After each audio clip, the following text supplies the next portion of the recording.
Ok, nous allons maintenant installer Power BI Desktop. Alors, il suffit d'aller sur powerbi.microsoft.com, ENUS, et vous allez sur Power BI Desktop.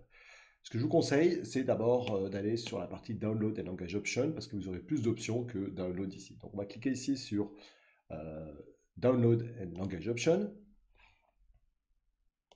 Ok, puis là, on va les différentes langues qui ça, les différentes langues, on va prendre anglais parce que je vous conseille vraiment de prendre la partie anglaise et pas la partie française pour les termes. Et là, vous allez dans System Requirements et vous voyez que ici, vous pouvez l'installer sur Windows 10, vous pouvez l'installer sur 2012 R2, vous pouvez sur Windows 8 et là, et même Windows 11, la dernière version. Moi, j'ai Windows 11 ici, d'accord? Vous voyez, donc pas de souci. Et ce que je vais faire, c'est que je vais lancer l'installation de donc Power BI Desktop. Ok. Ok, je prends ici la version de Power BI Desktop et puis je vais faire Next pour la télécharger. Je fais Next ici, et puis évidemment, il va me lancer le téléchargement ici. Donc vous voyez que ça prend 362 MB. On va attendre la fin du téléchargement et on repart juste après. Ok, donc maintenant je vais installer Power BI Desktop ici. Donc ça va lancer l'installation. Ok, là je choisis ma langue ici. Comme j'avais dit, je vais choisir la langue anglaise. Et puis on va faire directement Next ici. Voilà, ça va lancer l'installation. Voilà, et donc l'installation va démarrer. J'ai juste à faire ici un petit Next ici. Je fais Accept, je fais Next. Et puis là, il me lance l'installation, il va me créer un desktop ici, je vais le laisser faire et je fais installation. Et c'est parti, on se retrouve après l'installation. Ok, donc l'installation est en cours, donc on va attendre encore quelques instants. Super, donc maintenant j'ai plus qu'à lancer évidemment ici l'installation, le programme, et là il va me lancer donc Power BI. Voilà, donc le Power BI est en train de se lancer. Alors vous aurez la première fois une fenêtre qui va s'ouvrir, ne vous inquiétez pas. Donc la première chose qu'on va faire, c'est qu'on va aller dans File ici, et dans File, on va aller dans Option and Setting. Et dans Option Setting, on va commencer à aller dans la partie Options pour la partie Regional Setting. Évidemment, la chose importante, c'est d'aller dans Options la première fois et d'aller dans la partie Regional Setting. Regional Setting, c'est par rapport à tout ce qui est format de l'heure, la date, etc. Tout. Donc n'oubliez pas que ça, c'est important. Donc on va ici et on va dans Regional Setting et on choisit bien ici le setting pour interpréter tout ce qui est nombre, date, time et évidemment quand vous importez. Donc là, on va laisser l'anglais, mais évidemment, choisissez le français si vous êtes en France ou en Suisse, le français suisse. On va faire OK. Alors maintenant, on n'a pas de données, puisqu'il va falloir évidemment importer des données. Là, on voit qu'on va pouvoir importer des données de beaucoup de sources. Donc le but, évidemment, c'est d'avoir des données. Sans données, on ne peut pas vraiment créer de tableaux et évidemment de résultats. Pour charger, évidemment, vous allez dans Get Data. Dans Get Data, vous avez toutes les données les plus connues, donc vos données, vos data sources. Hein. Ça peut être Excel, ça peut être SQL Server, ça peut être le web. Et puis, si vous cliquez dans More, vous aurez évidemment toutes les possibilités, c'est-à-dire toutes les data sources, datasets que vous allez pouvoir apporter. Donc, c'est énorme puisqu'on a un nombre très important de datasets qu'on va pouvoir importer. Et ça, ce qui fait la richesse du produit, évidemment. Et là, on voit évidemment que c'est énorme. Hein. Ça peut être Azure, ça peut être online, ça peut être Applied Platform, ça peut être All. Donc ici, j'ai vraiment tous les types de données que je vais pouvoir importer pour pouvoir commencer à faire mes dashboards. Pour le travail, ce qu'on va faire, c'est qu'on va récupérer une source du type web. Donc on va cliquer sur web ici. En cliquant sur web ici, je vais choisir web ici et je vais faire connect. Ok, nous allons commencer notre exemple on va apporter en fait compte le produit intérieur brut en fait compte mondial. Alors ici c'est super intéressant puisque je suis sur le World Economic Outlook Database et nous allons donc récupérer une base de données sur le produit intérieur brut. Juste pour votre information, parce que peut-être que vous n'êtes pas au courant, qu'est-ce que c'est? Donc le produit intérieur brut est le principal agrégat mesurant l'activité économique d'un pays, correspond à la somme des valeurs ajoutées brutes nouvellement créées par les unités économiques résidentes de ce pays une année donnée, évaluée au prix du marché. Okay, donc ça, c'est quelque chose qui est important et on va l'utiliser. Et on va utiliser justement, on va aller ici. Donc ce qu'on va faire, c'est qu'on va aller par pays ici. Et là, on va mettre tous les pays ici. Donc on va aller dans tous les pays. Donc on va aller ici, on va faire une new query. Pardon, pas country ici. Excusez-moi.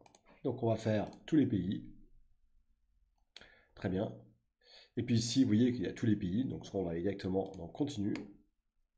Voilà. Et puis là, on va prendre justement ici le Gross Product Current Price. Donc on va choisir ici le Gross Domestic Current Price. Ok, c'est ce qui nous intéresse. Donc on clique sur le petit plus, on fait continuer ici. Voilà. Et là, on va choisir eh bien, de quelle année à quelle année. On va mettre de 2014 à 2021. Et je vais préparer le rapport. Donc là, il y a deux solutions. Soit je télécharge le rapport, Donc là, si je télécharge le rapport, ce sera par exemple en fichier Excel. Donc là, si je fais Download Report, eh bien, je l'aurai évidemment en fichier Excel. Je l'ai déjà téléchargé une fois, c'est pour ça qu'il y a le parenthèse 1 ici. Et là, on voit les données justement. Donc si je fais oui, les données justement par rapport à notre produit intérieur brut ici. Donc on voit 2014, on voit les différents pays ici. Mais, la puissance de Power BI, c'est que je vais pouvoir également récupérer ici le lien. Vous voyez, donc si je fais CTRL-C, donc c'est ça que j'adore justement dans Power BI, c'est vraiment aussi la souplesse. Donc je vais ici, je descends dans Web ici, donc je vais faire Connect. Et quand je fais Connect, je vais aller lui indiquer justement l'adresse qui m'intéresse. Et là, je vais aller ici, faire ça, et je fais OK. Voilà, donc je récupère ici, je fais un connect, il va me demander sûrement les différentes façons, j'ai bien mis Anonymous juste avant, hein. Voilà, et là il récupère la relation. Donc on peut voir déjà nos deux tables ici, donc la première table c'est avec les colonnes et ici les différentes informations. Je vais avoir une web view, mais ça ne sert vraiment à rien du tout. J'ai ici ma colonne 2 ici.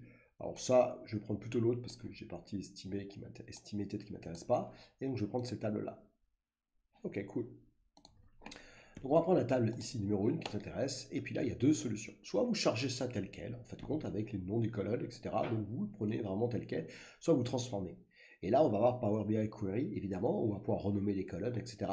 Donc évidemment la première chose que je vous conseille, c'est de cliquer sur Transform Data. Et puis vous remarquez ici qu'il y a deux fenêtres. Ça, c'est une fenêtre qui est le query, et ça, c'est vraiment pour analyser nos données, c'est-à-dire pouvoir faire les différents, ici, la visualisation, les différents dashboards. Donc c'est bien une autre fenêtre ici, vous voyez, donc il y a bien deux produits qui sont exécutés, pardon, affichés. Et moi, ce qui nous intéresse, c'est évidemment la partie transformation, puisque c'est là où on va renommer nos colonnes, etc. tout. Donc, qu'est-ce qu'on peut voir déjà, c'est que les noms des colonnes sont incorrects, alors que les noms réels sont ici. Donc vous voyez, c'est un petit peu con. Moi, ce que je voudrais, c'est prendre le nom de mes colonnes ici, les différentes colonnes, et évidemment, les mettre à la place de ces colonnes-là. Donc là, on a un outil justement pour faire ça. Voilà, et là, qu'est-ce qu'on a? Eh bien, on va utiliser justement notre première ligne pour remplacer les headers ici. Et là, on a un truc qui est génial, c'est celle-ci. Donc là, c'est assez magique. Je clique là-dessus, et hop, qu'est-ce qui va se passer? Eh bien, ça y est, il a changé. Oh, merveilleux. Et puis ce qui est intéressant aussi, c'est que vous avez tout l'historique. Le source, j'ai extrait, j'ai changé le type, vous voyez, et j'ai changé, évidemment, vous avez vu ici, la première ligne qui était dans laquelle j'avais mes headers, mes champs, et j'ai remplacé par les champs par défaut qui étaient incorrects. Donc vous voyez, vraiment, il y a comme un petit historique ici de ce que vous faites. Ok, on va continuer un petit peu de épurer, nettoyer tout ça. Là, il y a une colonne, je n'ai pas besoin de cette colonne-là. Donc j'ai deux solutions. Soit je peux aller dans Unit ici, et puis je peux faire un Remove colonne, soit je peux faire un bouton droit ici, et je peux faire un Remove. Ok. Donc si je fais un Remove, il m'enlève cette colonne-là. Et voilà, j'ai également, bon, c'est celle-ci qui ne sert à rien, elle est vide, donc évidemment, je vais l'enlever. Plus vous enlevez, plus vous épurez, évidemment, vos données sont correctes. C'est un peu comme du machine learning, hein, il faut vraiment prendre votre dataset et puis le cleaner. Autre chose. Ça aurait été bien d'avoir, au lieu d'avoir toutes ces colonnes, 2014, 2015, 2016, 2017, enfin tout ce que vous voyez ça, c'est d'avoir plus que deux colonnes en fait compte. Et c'est là où la magique va se faire avec justement donc, Power BI Desktop, c'est que je vais pouvoir avoir quelque chose de plus simple au niveau visualisation. Donc au lieu d'avoir justement toutes ces colonnes-là, j'ai envie d'en avoir que deux. Et là, je vais vous montrer un truc vraiment génial. Ok, je vais prendre ça et puis je vais faire un Shift comme ça et je vais sélectionner jusqu'à la dernière colonne. Et vous allez voir quelque chose de magique. Et donc, je vais avoir ici quelque chose qui est génial. Ici, je sélectionne toutes mes colonnes, c'est que je vais dans Transform. Et là, dans Transform, je vais avoir justement un pivot de colonne. Donc, ça veut dire que je vais avoir évidemment mes différentes années ici. Et je vais avoir tout ce qui est GDP, c'est-à-dire le Gross Domestic Product. Ça, c'est top.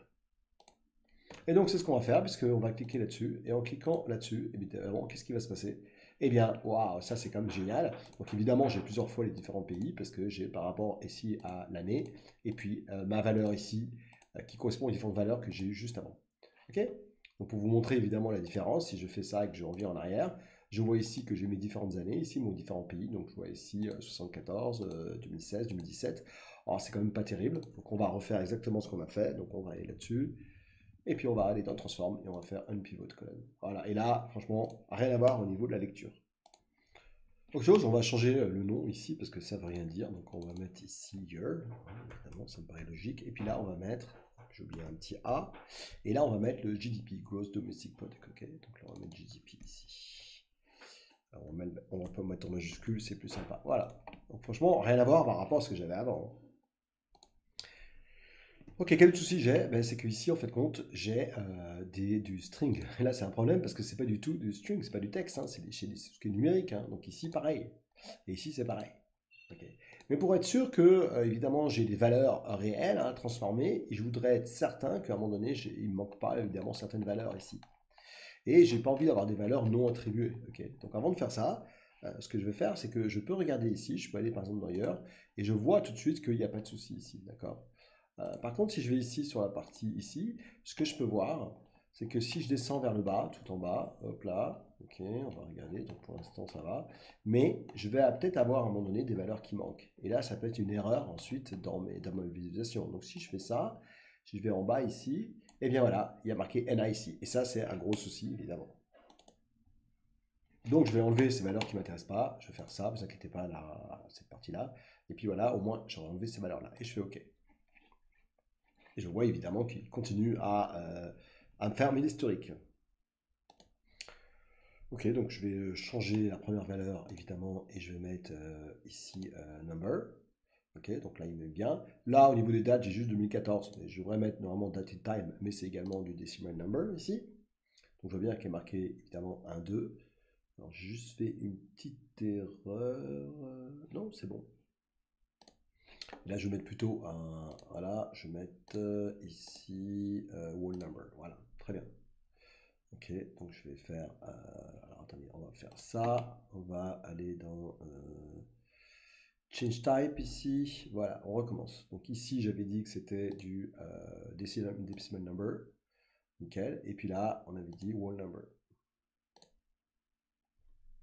Et voilà, je vois bien ici que mes valeurs ont changé. Ok, cool. Donc maintenant, je voudrais prendre ces valeurs-là et les mettre derrière. Donc je vais aller dans File, ici. Je vais dans Close et Apply. Ok, quand je fais Close et Apply, ça va récupérer les données ici. Voilà, donc je vois qu'il est en train de me charger mes valeurs. Super, donc j'espère que ça a été clair pour tout le monde. Donc dans la prochaine vidéo, on va voir justement comment charger toutes nos valeurs et les afficher sur l'écran que vous avez derrière. Ok, donc là, on arrive sur ces différentes valeurs. Donc là, ici, on a la première vue, ici. La première vue, c'est cette vue-là. Bon, et là, on voit bien nos tables avec nos différents champs, donc c'est nickel. Mais ce qui m'intéresse ici, c'est de passer dans la partie data. Ok, on va mettre plus d'informations intéressantes. On voit qu'il y a nos différentes colonnes ici correspondant à nos valeurs ici. Donc, première chose, on va changer ici les catégories. Donc là, vous allez voir que c'est très intéressant, surtout après. Donc là, on va dans catégorie, et ici, on va choisir non pas country, mais country. Ça va être la géographie, et on le verra plus tard, que c'est super intéressant. Ok, donc ça change rien, mais vous verrez plus après, ça va changer des choses. Et là, vous remarquez que vous voyez rien, mais là, on voit bien que déjà, il a mis un petit map monde ici, donc ça veut dire que déjà, il l'a bien reconnu. Ok, donc on va aller directement maintenant dans la partie Report View, hein. Report View, c'est cette partie-là ici, Report, c'est ce qui va nous intéresser justement maintenant. Ok, on va imaginer que là, on est intéressé par cette Stacked Column Chart. Ok, donc on va cliquer dessus, et là, vous allez voir que ça va s'afficher ici. Alors, il y en a plein d'autres ici, hein, il y a quand même énormément de possibilités, mais là, on est intéressé par cette partie-là. On n'a pas encore donné dessus, je peux être plus grand si je veux, je peux le centrer, vous voyez, vraiment, je peux m'amuser un peu comme dans OneNote, hein, j'aime beaucoup cette partie-là, et le mettre comme je veux ici. Donc on a besoin de données maintenant, hein, parce que si on n'a pas de données, ça va pas très loin tout ça, hein. Donc qu'est-ce qu'on va faire? On va prendre d'abord la partie GDP ici. Et qu'est-ce qu'on va faire la partie GDP? Eh bien, on va la mettre dans les valeurs. Ok, bon, ça va nous donner une valeur, mais bon, c'est pas terrible ici. Et donc en axis ici, qu'est-ce que je vais prendre? Ben, je vais prendre les années. Ok, donc je vais aller ici et je vais dans axis. Et là, je prends les années. Ah, là, ça commence à devenir vachement plus intéressant. Bon, c'est pas encore fini, mais on y arrive. Et puis, je vais avoir évidemment, dans les légendes, ça va être mon pays. Donc, je vais dans Country ici, je vais prendre ça et je vais le mettre dans Légendes. Ah! Et puis là, vous allez voir que du coup, évidemment, ça n'a plus rien à voir. On a enfin quelque chose qui est vachement intéressant. Ok, mon problème, c'est que j'ai beaucoup trop de pays ici, hein. Je veux dire, c'est pas gérable, hein. Donc, je vais prendre les top 10 ici, hein. Donc, je vais aller dans Country ici. Et dans Country, je vais aller dans Basic Filtering. Et dans Basic Filtering, je vais prendre top 10. Ok. Et ici, je prends top 10 et je voudrais les 10. Et par quelle valeur? Bah, par quelle valeur? Évidemment, par GDP, hein, ça me paraît logique, hein. Voilà, plus intéressant déjà. Et puis je vais ici et je fais Apply Filter. Et j'ai bien que les top 10, je vais mettre ça un peu plus grand ici, et vous voyez que j'ai les top 10, donc quand même c'est vachement plus sympa. Et puis je peux quand même avoir une vision un peu mieux que ça, puisque je vais plutôt aller dans MapMonde ici. Voilà. Et là, je vais avoir quelque chose de vachement mieux, puisque je vois, vous rendez compte, les différentes informations par pays. Ok, donc on va ici donc continuer. Ok, maintenant ce que je voudrais, c'est plutôt, au lieu d'avoir tous ces petits camemberts là, c'est plutôt d'avoir une information globale. Donc ce que je vais faire, c'est que je vais aller dans la légende ici, et je vais enlever ma légende. Ok. Et là, j'ai quelque chose de beaucoup plus intéressant au niveau visualisation. Évidemment, le souci, c'est que je ne sais pas vraiment les informations ici par rapport au pays ici, et je voudrais juste avoir le pays. Dans ce cas-là, ce que je peux faire, c'est d'aller évidemment ici, et je peux aller changer des informations ici dans mes différentes options.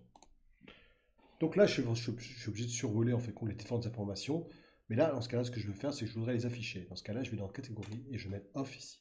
Et là, c'est beaucoup plus parlant.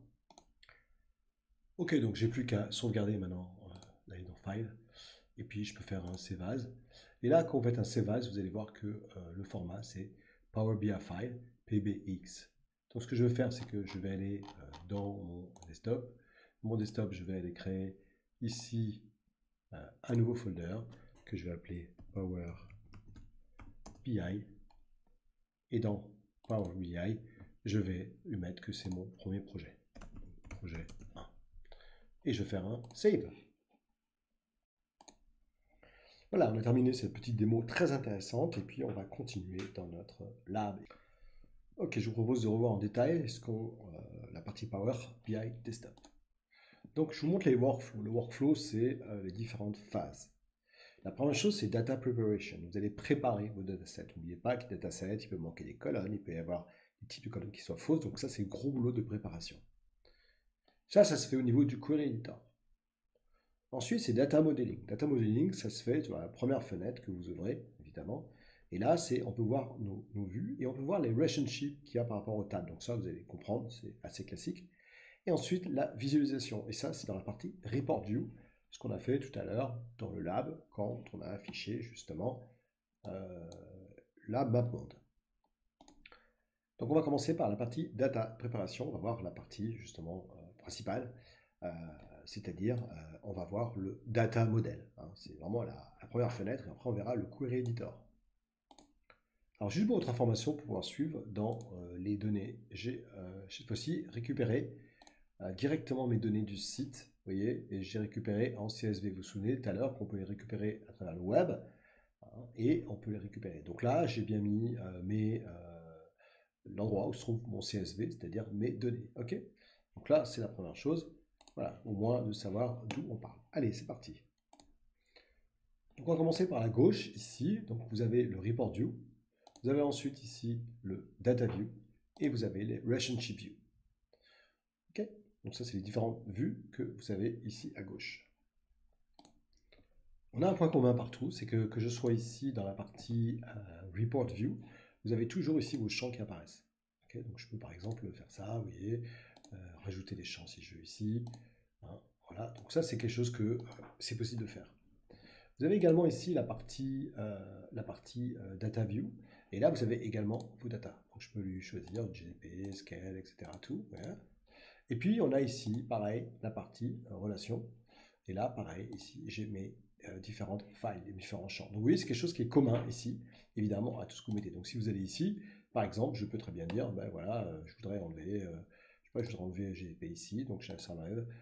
Ou alors, je rajoute ici, j'enlève le country, vous voyez. Donc ça, c'est des choses qui sont possibles de faire ici. Ok. Donc là, c'est vraiment intéressant. Donc cette partie-là, justement, cette partie où on voit donc les différentes parties, là on est bien dans la partie Report View. Vous vous souvenez qu'on a trois ici colonnes, Filter, Visualization et File.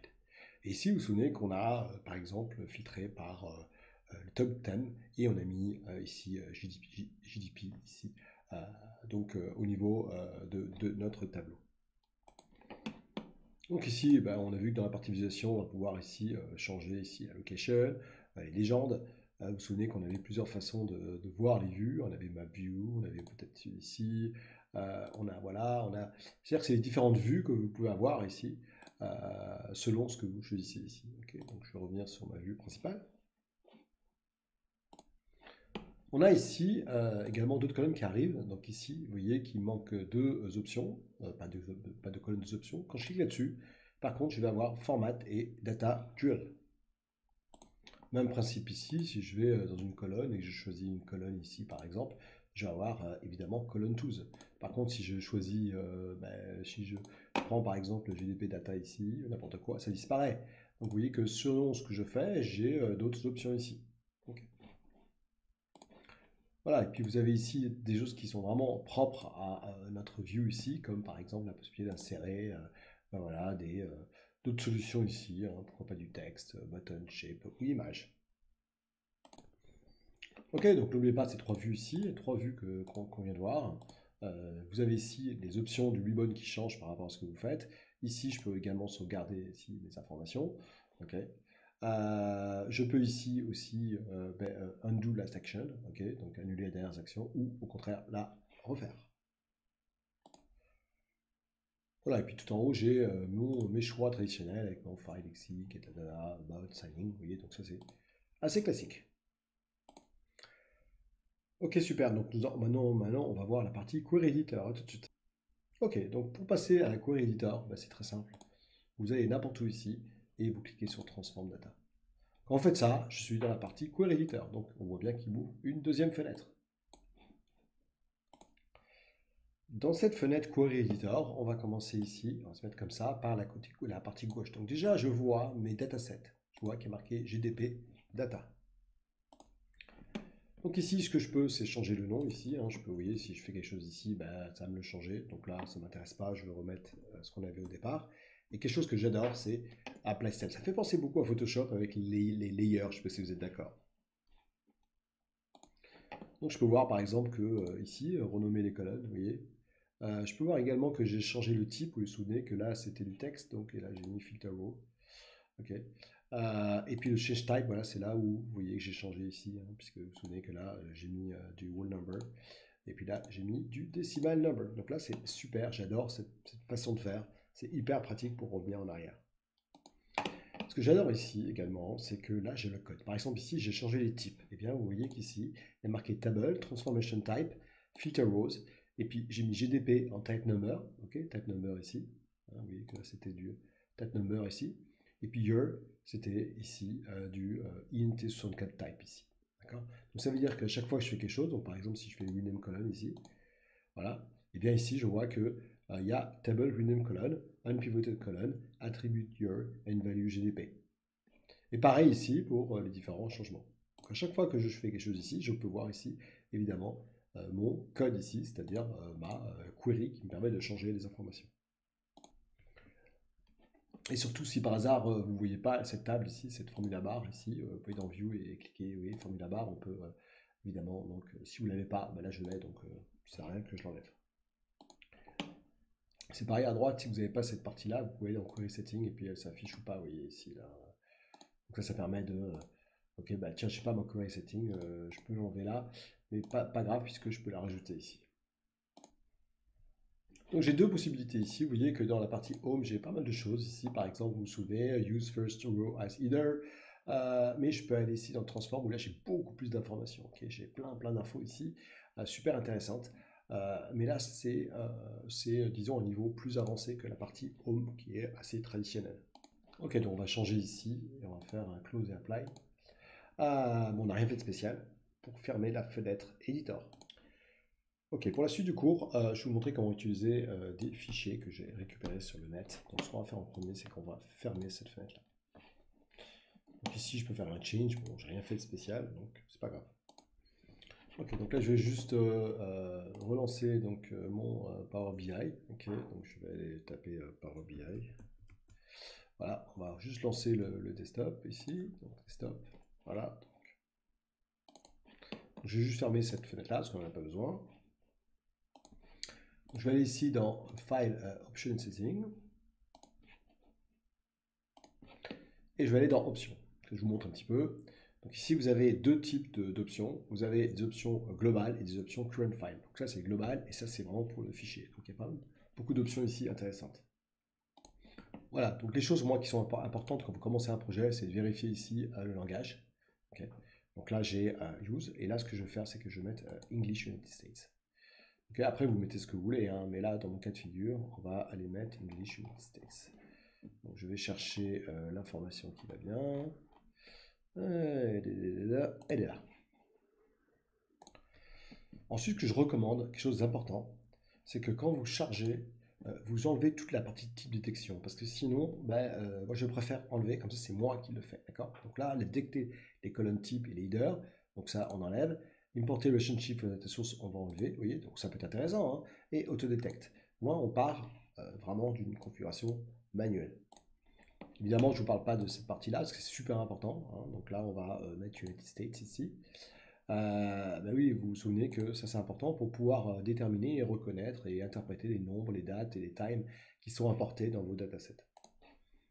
Ok, donc je vais faire OK maintenant.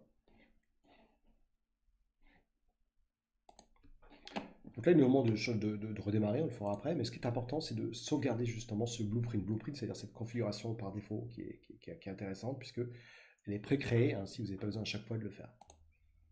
Donc on va sauvegarder ça, on va faire save ici, puis je vais l'appeler OK, apply, ici, et puis je vais le sauvegarder justement.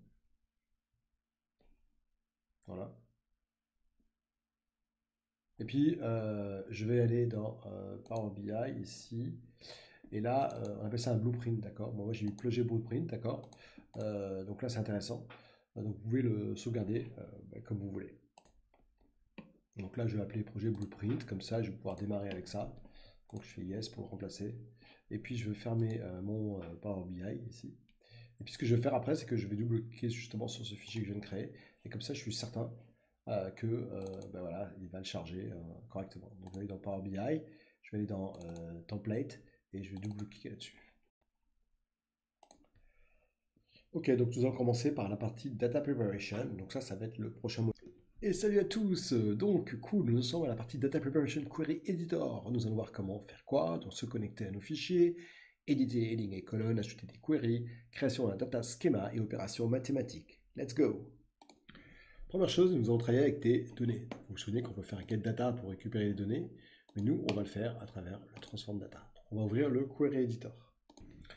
Donc, je vais vous montrer sur quoi on va travailler. On va travailler sur des fichiers ici de population. Donc, je vais aller dans mon Power BI ici. Je vais aller dans mon Query Editor. Et là, dans Source ici, j'ai des populations. Donc, vous voyez que j'ai plusieurs fichiers. Et si par exemple, je sais pas, moi j'ouvre celui-ci là. On peut l'ouvrir directement avec Notepad, ce sera plus simple, plus rapide que de l'ouvrir avec Excel. Donc si je l'ouvre ici avec Notepad, voilà ici, vous voyez que c'est un fichier CSV avec de la population. D'accord. Donc population, ça veut dire c'est des informations par rapport à des chiffres concernant la population.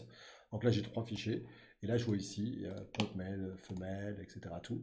Voilà, donc ça c'est donc les fichiers sur lesquels on va travailler. Et il y en a trois ici, là il y a country code région, hein, avec les différentes régions ici qu'on a. Voilà, donc ça c'est les fichiers sur lesquels on va travailler. Ok, donc vous voyez que j'ai vraiment trois populations, donc hop, c'était Query Editor.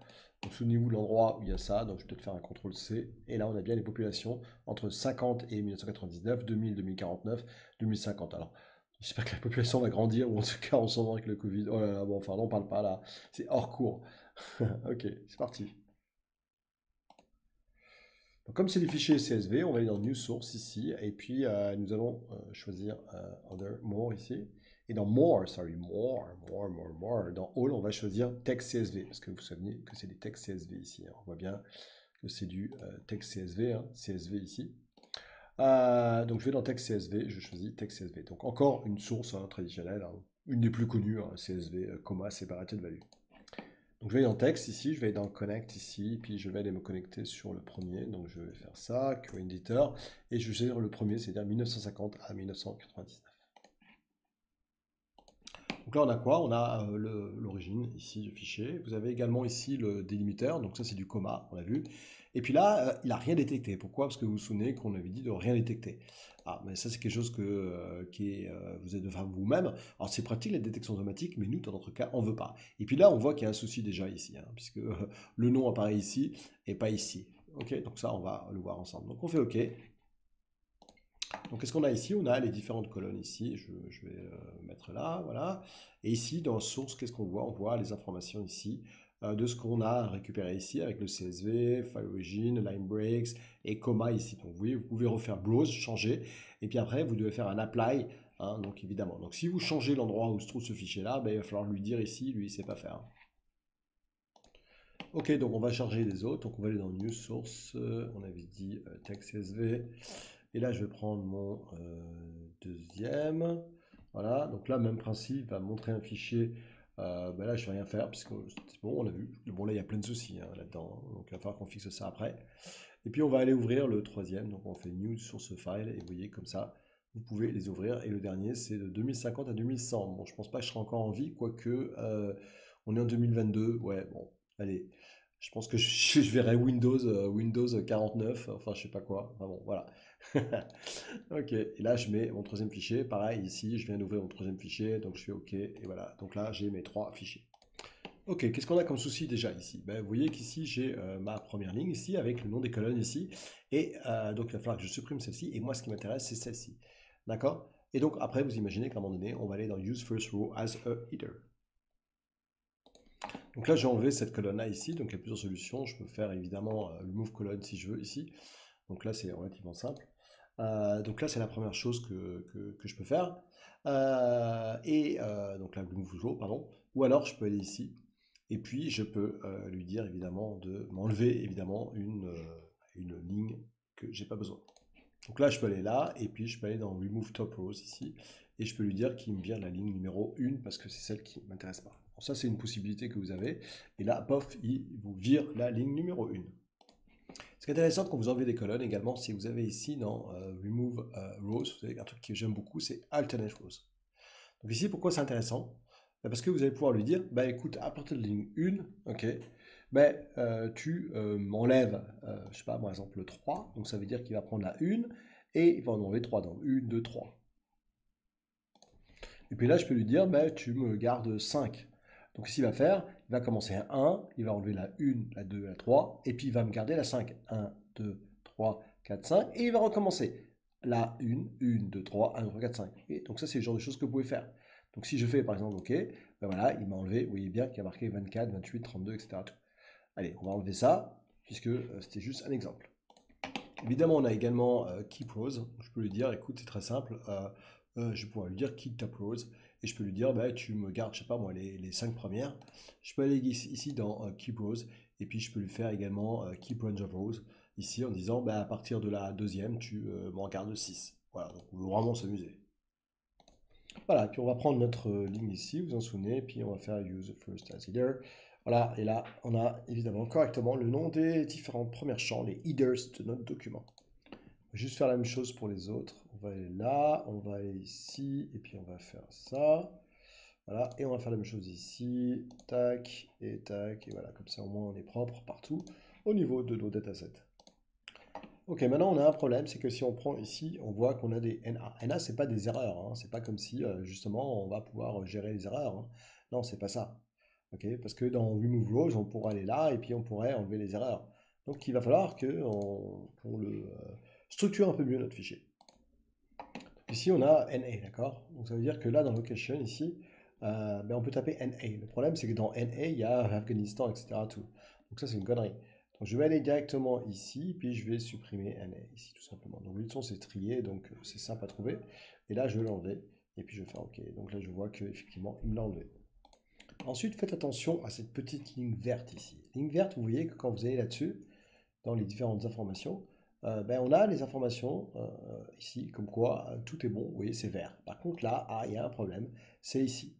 Je ne sais pas si vous voyez, mais là il nous dit qu'il y a 989 valides, 86%, mais qu'il y en a 11 qui sont empty. Et là, c'est pareil ici. Vous voyez, si je vais dessus, il me le dit. Donc, ça veut dire que j'ai des problèmes ici dans ce dataset. Et puis, je peux le voir normalement, parce que s'il me dit qu'ici que c'est empty, eh bien, si je vais vers le bas, je devrais avoir évidemment. Voilà, donc tout ça, vous voyez, c'est empty. Donc là, évidemment, c'est un souci. Donc, vous voyez que vous avez tout de suite l'information ici visuelle. La première chose, c'est simple, hein, c'est d'aller ici, là, et puis vous faites remove empty. Si vous faites ça, tout est vert. Et là, je le vois parce que quand j'ai changé tout à l'heure, quand j'ai mis d'enlever les lignes qui sont vides, eh bien, il a appliqué un filtre. Et le filtre, je le vois ici. Le filtre, c'est qu'il a enlevé tout ce qui est nul et blank. Et donc ça, c'est automatiquement créé au moment où vous avez fait empty, enlever les lignes qui sont vides. Voilà, on peut également aller là. Il y a une autre solution, c'est d'aller dans Remove Law. Et là, on peut enlever les blank rows. Ok. Donc, si on fait ça, pareil, eh bien, vous voyez que c'est vert actuellement. Donc, deux possibilités, soit d'aller ici, enlever tout ce qui est blanc, soit de le faire comme on a fait, c'est-à-dire, attendez, on va enlever ça à nouveau, soit d'aller là-dedans et puis le faire manuellement, ou alors vous pouvez là-dedans et puis enlever les blanks ici. Hein. Donc, si j'enlève les blanks, ok, pareil, ça va pareil, tout va être en vert. Hein. Donc il y a vraiment plein de possibilités ici de le faire. Là, ce que je viens de faire, c'est que je viens de faire un apply. Donc vous voyez que quand vous faites un apply ici, ça va automatiquement l'appliquer là. Okay, donc je ne sais pas si vous avez vu, mais en faisant ici, ici mon apply. Okay, ça peut être aussi, j'aurais pu faire sauvegarder ici et ne sauvegarder que ici ce que j'ai ici, mais pas l'appliquer derrière dans la partie justement data ici. Okay. Donc là, donc là ici, vous pouvez faire comme ça. Hein. Bon, là, ça veut dire que là, évidemment, je vois mes données ici, puisque je vois mes populations ici. Ok, donc si vous allez évidemment dans la partie query editor et que vous faites une source, les sources ne seront pas envoyées sur cette partie derrière et vous ne pouvez pas faire de dashboard évidemment. Ok, nous allons voir maintenant comment ajouter justement tout ce qui est append. Nous allons voir maintenant comment faire des queries et comment faire des append. Ça veut dire quoi? Ça veut dire que là j'ai trois, vous voyez, j'ai 1, 2 et 3. Et le mieux, c'est de pouvoir prendre ces différentes queries ici, il y a les trois queries, et en faire une seule. Donc c'est ce qu'on va apprendre à faire maintenant. C'est possible par contre que si, évidemment, ben, vos champs sont les mêmes. Là, il y a marqué location, time et hgroup ici. Est-ce que c'est la même chose des trois côtés hein? Si c'est pas la même chose, ça ne marchera jamais. Hein. Et donc là où on va aller, justement, ce qui nous intéresse, c'est une fois qu'on a nos trois queries ici, et bien ici, vous avez justement merge query et append queries. Donc là, j'ai plusieurs solutions dans Append Query. J'ai Append Query et As New. Donc on va d'abord voir celui-ci et on va cliquer sur Append Query As New. On va commencer par deux tables, d'accord? Je vais vous montrer trois, mais après on va voir, enfin trois et après, d'abord on va commencer par deux. Donc par exemple, j'ai ici la première ici, et évidemment la première c'est celle-ci. Okay. Donc qu'est-ce qu'on va voir? Donc une fois qu'on fait OK, on peut voir maintenant qu'on a de 1950 à évidemment en bas la deuxième année ici. Donc j'ai bien mes 2 années. Okay. Donc j'ai bien ici 1950 et j'ai de 2000 à 2049. Okay, donc je vois bien toutes mes années ici jusqu'à 2049, donc 2050. Ok, donc je peux aussi aller là-dedans et scroller, mais vu le nombre d'informations que j'ai, je ne vais pas m'amuser à le faire. Voilà, donc là j'ai quoi? On va changer, on va mettre de population, on va dire de 50 à, on avait dit 2049. Ok, voilà. Donc là j'ai changé le nom. Par contre, il manque la troisième. Eh oui. Donc là, il manque celle-ci, donc je vais aller là-dessus, et puis je vais faire cette fois-ci Append Queries. Pardon, excusez-moi. Voilà, je vais dans Append Queries, et je ne vais pas faire As New, mais je vais faire Append Queries. Voilà, donc là, je vois qu'il est en train de le faire. Vous voyez la petite information ici, et donc je vais mettre la dernière, c'est 2050 à 2100, et je fais OK. Donc si je vérifie ici dans Time, si je fais Load More ici, ben, je verrai que, évidemment, il y a de 1950 à tout en bas 2100. Okay. Donc là, je vais juste changer ce nom, et je vais mettre jusqu'à 2100. On va quand même mettre un truc sympa, 1950 à 2100. Voilà, c'est fait. Donc là, ce qu'on va faire, c'est qu'on va enlever encore les informations. Là, je vois qu'elles ne m'intéressent pas ici, donc faites gaffe, parce que quand vous faites remove colon, vous pouvez aussi remove other colon. Ça veut dire que ça va garder celle-ci et évidemment enlever toutes les autres. Ou remove colon ici. D'accord, vous avez plusieurs choix pour enlever les colonnes. Alors, ce que je vous conseille, c'est que si vous avez beaucoup de colonnes, vous pouvez aller là-dedans et vous faire go to colon ici. Donc, ça permet de choisir la colonne que vous voulez. Ou alors, vous pouvez choisir évidemment choose colonne ici. Et là, vous pouvez choisir évidemment la colonne que vous voulez choisir et après faire une action multiple. Ok, donc là, ce que je vais faire, c'est que je vais aller là-dedans. Et puis évidemment, je peux l'enlever la colonne. D'accord, bon là, je ne peux pas. Mais ici, je peux aller dans remove colonne. Okay, donc si je fais remove colonne, ça va enlever évidemment la colonne ici où je suis. Donc celle que je viens de sélectionner. Alors, on va enlever également celle-ci qui ne sert à rien. Donc, on peut l'enlever, enfin, cliquer dessus, voilà, et aller dans Remove Column. Et là, Remove Column.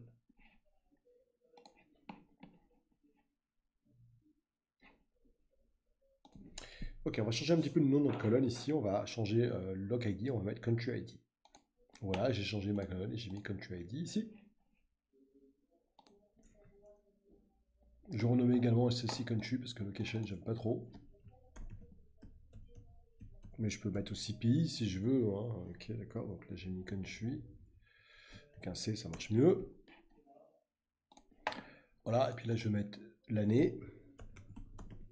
Donc ça peut être en français, évidemment, toujours pareil. Hein.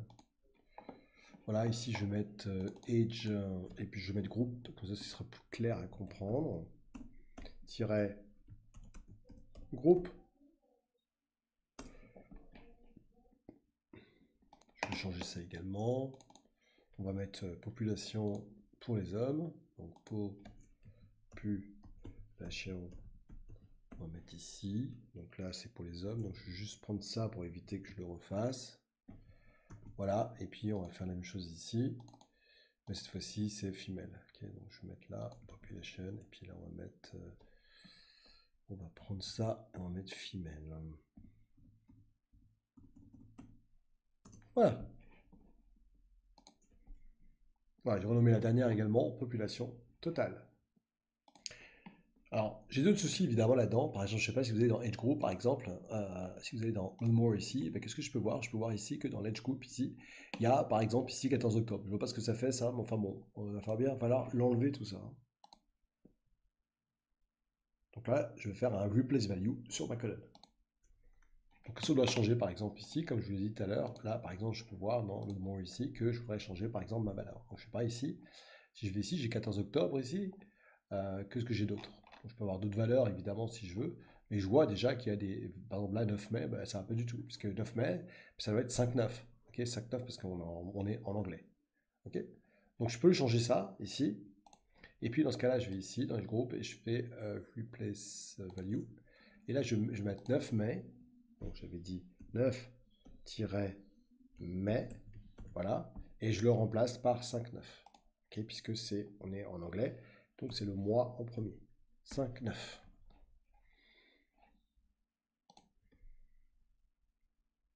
Évidemment, là, je vais dans options avancées et dans mes advanced options, je vais faire match until cell count, puisque évidemment, s'il y en a plusieurs, je ne sais pas si j'ai un mais avec autre chose à la fin, il faut que je le remplace également.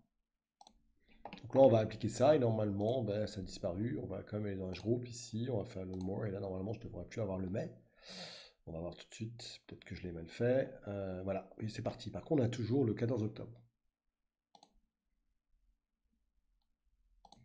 Pour enlever 14 octobre aussi, j'ai une autre solution ici. Hein. C'est que je peux aller dans No More ici. Et puis ce que je peux faire, c'est choisir justement ce que j'ai besoin. Donc j'enlève Select All ici et je mets 14 octobre et je fais OK. Voilà. Donc là, effectivement, bah, c'est plus simple parce que maintenant, quand je fais Replace Value ici, automatiquement, il m'a mis 14 octobre.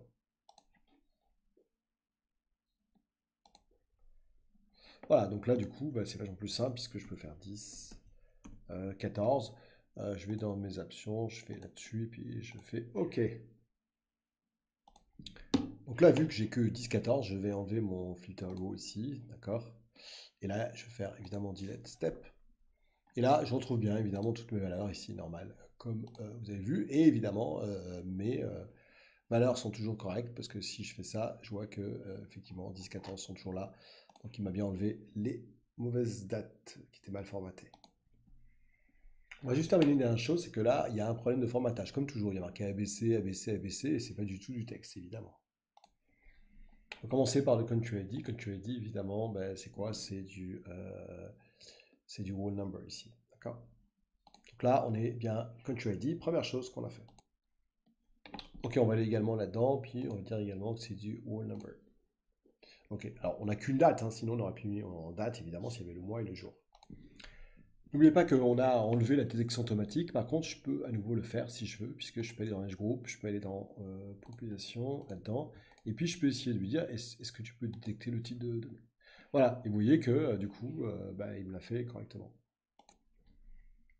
Ok, donc on va faire maintenant un apply ici, donc on va aller dans Home ici, et on va appliquer ça. Ok, donc là ici, je vais faire apply.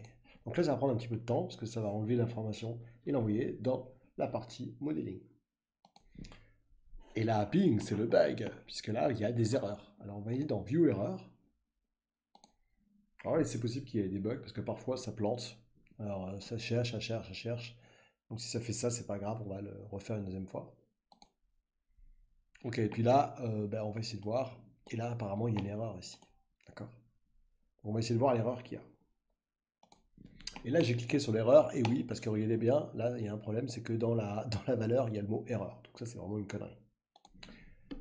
Donc, comment solutionner ce problème? Je vais aller ici, ici, voilà. Et là, je vais pouvoir aller dans Remove Rows, ici, d'accord? Et là, je peux enlever les erreurs.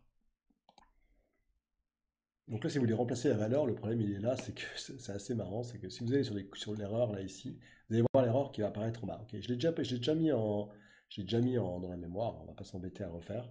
Donc ici, si je vais là-dessus et que je fais un replace value, regardez bien ce qui se passe, c'est qu'à partir de là, bah, le problème, c'est que c'est du texte. Et alors là que j'ai mis ici, vous voyez, c'est pas du, parce que ici, c'est des valeurs numériques, ici. Vous voyez bien que le type, c'est vraiment du decimal number. Donc je peux pas remplacer du texte avec du decimal number, sinon je suis super fort, hein.